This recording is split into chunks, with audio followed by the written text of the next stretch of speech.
All right, everybody. So in this video, I'm going to go over the tragedy of the commons.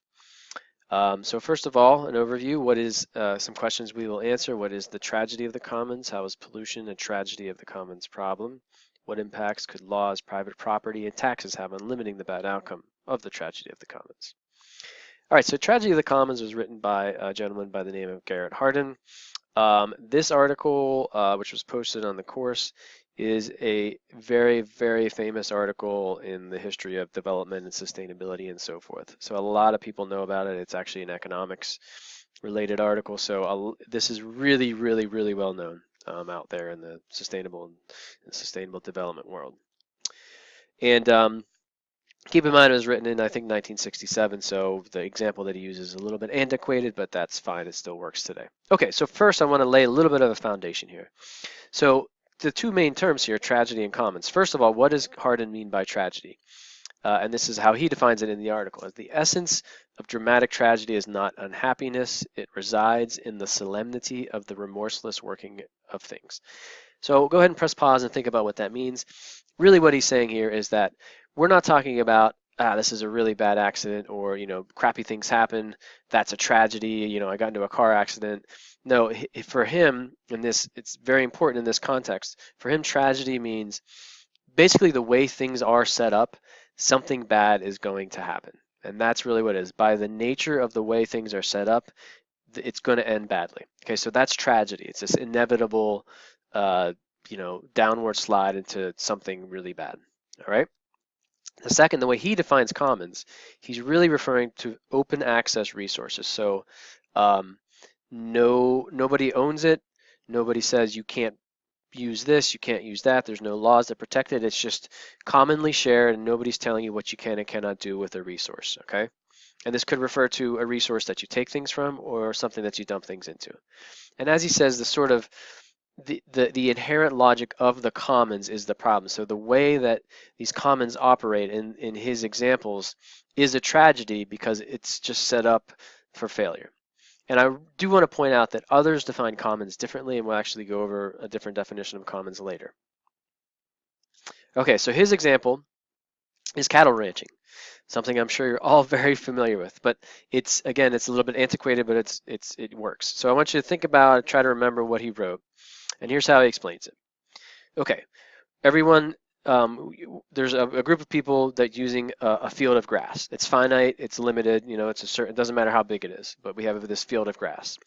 So everyone makes their living by feeding cattle with the grass. Okay, so the grass is not owned by anyone, it's not owned by the government, there's no laws that say you can and cannot take this much. Okay, and so my income comes from raising cattle.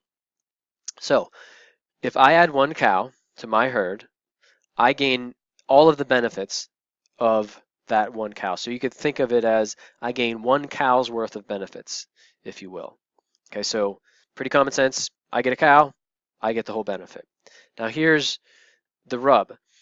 So because my cow is raised solely using the grass that everyone shares, I get all the gain, but that loss is shared and it's divided amongst everybody that co-owns, even though nobody owns it, that everyone that uses it.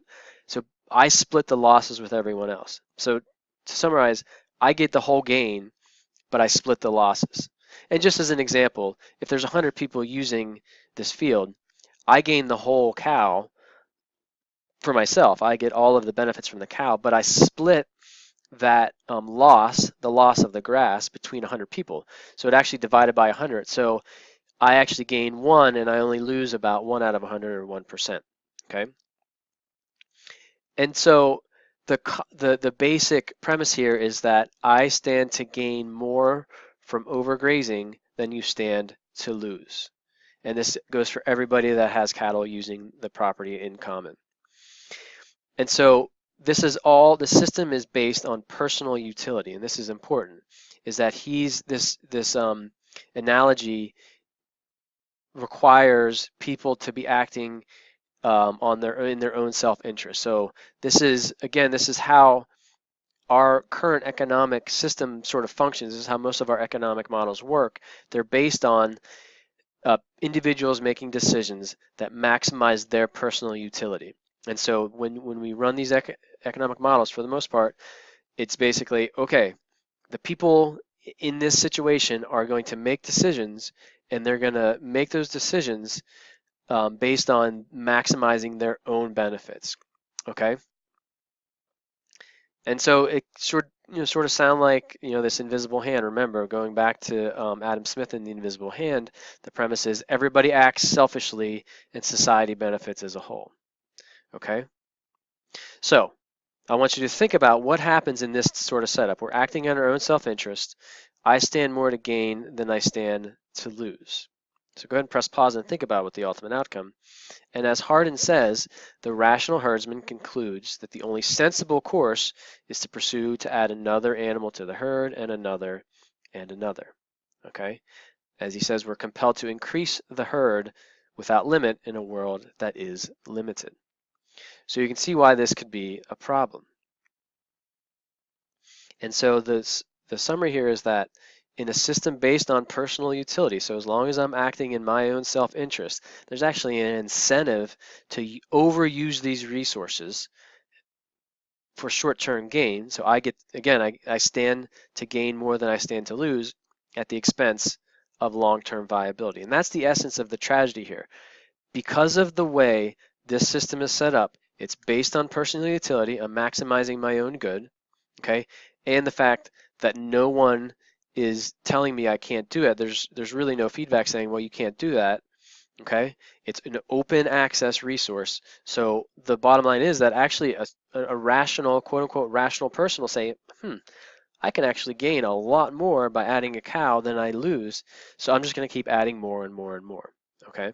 And so that's the tragedy. It's by virtue of the way that system is set up in his example, it is going to lead to failure. It's going to lead to long-term decline because people will overuse the resources because they keep adding more and more because they stand to benefit more than they stand to gain. Okay, so I assume most of you aren't raising cattle, so you may think, well, how is this going to, how does this actually apply? So he does cite some other examples. Sorry, and one of the key phrases here is that freedom in a commons brings ruin to all. That sort of summarizes the tragedy. The way it's set up, it's going to fail. So again, he does cite some other examples, so go ahead and think about some possible examples. So you think about the oceans. So there's nobody that owns the open ocean, and so they're international waters, nobody actually owns it. And so there's two sides to the incentive coin here. One is I can fish a lot in the ocean, and if nobody's telling me I can't catch that many, then the incentive to me is, well, I don't, everyone's sharing this open ocean. I can gain more because I get all the benefits of the fish, and I don't have to worry about, I have other interests. So, if I lose a little bit because I share the ocean with the rest of the world, it's not a big deal. So that's one side. The other side is if I can dump my pollution in the ocean, again, I stand to gain because then I don't have to pay for depositing it, but all of the negative aspects are actually split among everybody in the world. He notes that national parks are another one, and so this would be parks that you don't have to pay to go see. And he's basically saying that because they're open access, they're actually eroding this, the very reason that people go to the parks. And pollution in general, just discharging waste into the commons. A really important example is atmospheric commons. So if you think about the atmosphere above us, you look above you right now, the atmosphere, you go up, a couple hundred feet. Nobody technically owns that, so I can dump certain pollutants into the atmosphere, and if it's a commons, then nobody's telling me I can't do it. Now, of course, there are laws, but that means it's not a commons anymore. Okay, so there are real-world examples of this, and climate change, by the way, is a really big one in terms of people dumping their greenhouse gas emissions into the atmospheric commons. Okay, so this is a problem, and this is recognized by folks. That when we have this type of setup, that it's not a good thing. And so Hardin proposes a couple of solutions. We'll go through these quickly. So first of all, we can educate people to not do the wrong thing, right? So just educate, make sure they understand the actual long-term impacts of the commons, of polluting the commons. Privatization is a really big one. So the theory here, and this goes back to sort of the neoliberal economics and market failure and so forth. If we privatize everything, then we can avoid that. And I'll quick example, let's say you privatize the ocean. So if I own a patch of ocean, then I can tell you, no, you can't overfish it, and no, you can't dump your pollution into it. And so that's if you privatize things, then it's not a commons anymore, and so then we're good. And we can have public property, but shared public property. That would be kind of what other people think of a commons. You think of like I don't know, a city park, whatever. You go to Central Park in New York City or your local park. It's public property, but it's all sort of owned by a large group of people, and so you do have some say. Again, it's not a commons then.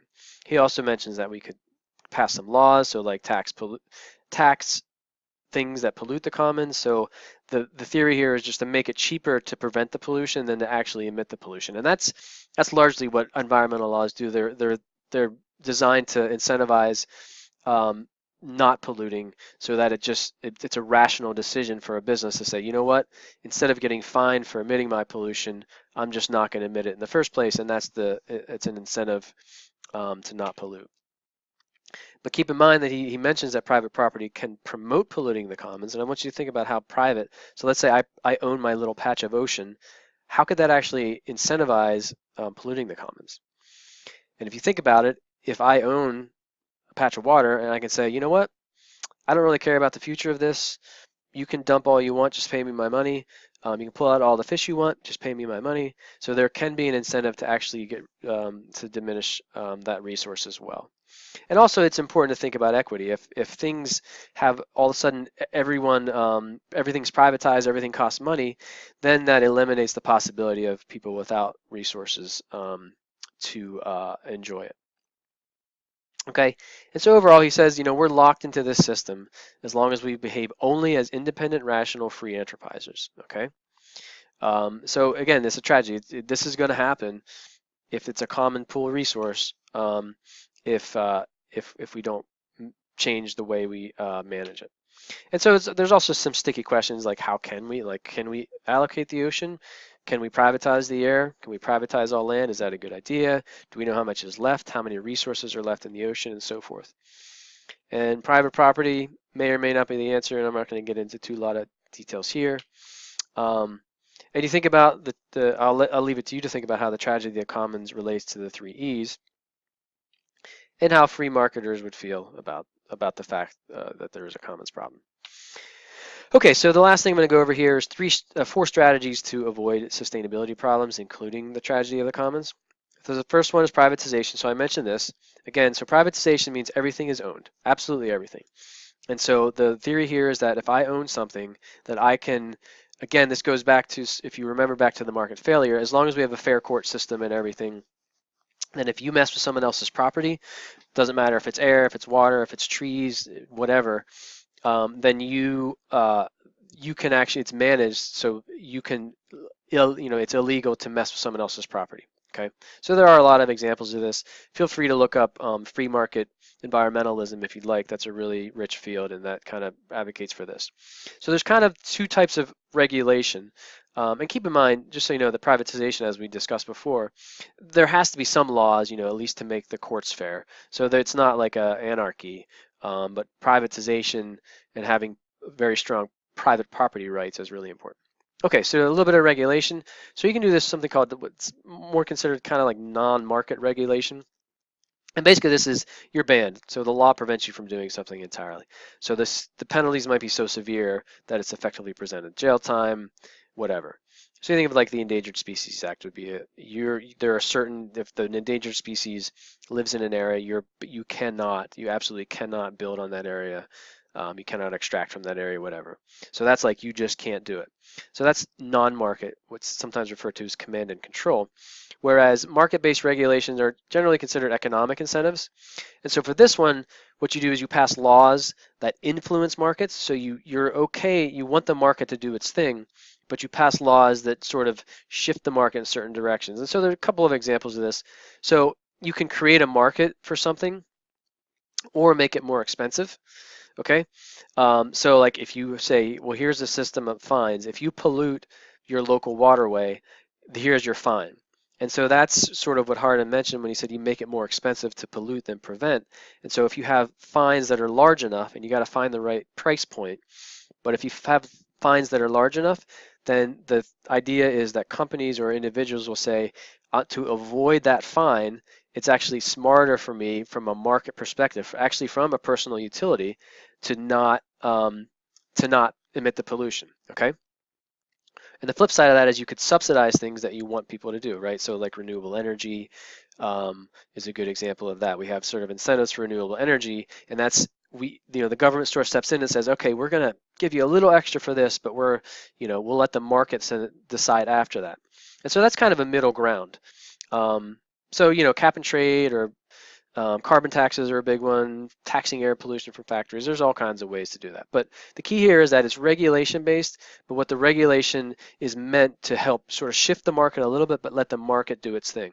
Whereas non-market regulation is just, it's done, like you can't do it. And the last one is commons property regimes. And this is where I was referring to that other people refer to commons in different ways. And so with commons property, it's cooperatively owned. So that's kind of like that public property with limits. So if you have a public park and your whole neighborhood owns that park, I used to live in a neighborhood and there was a park in the middle of the neighborhood and we all owned it. We all paid a little bit of a fee to have it managed, but we all could decide on what could be done with it. And so that can be done with, if you look at the Maine lobster laws up in Maine, where all the Maine lobsters come from, there's actually a system of commons property regimes. It's a shared governance system where everyone sort of has a say in what happens. Okay, so this is cooperative ownership, and there are co-ops like food co-ops around that you may know of. That's a commons property regime. Okay, and so I want you to think about. I'm gonna leave you with this. How could you solve e-waste? The e-waste market failure using this, how could you solve the commons property, or excuse me, the tragedy of the commons with these approaches? And I will leave it at that.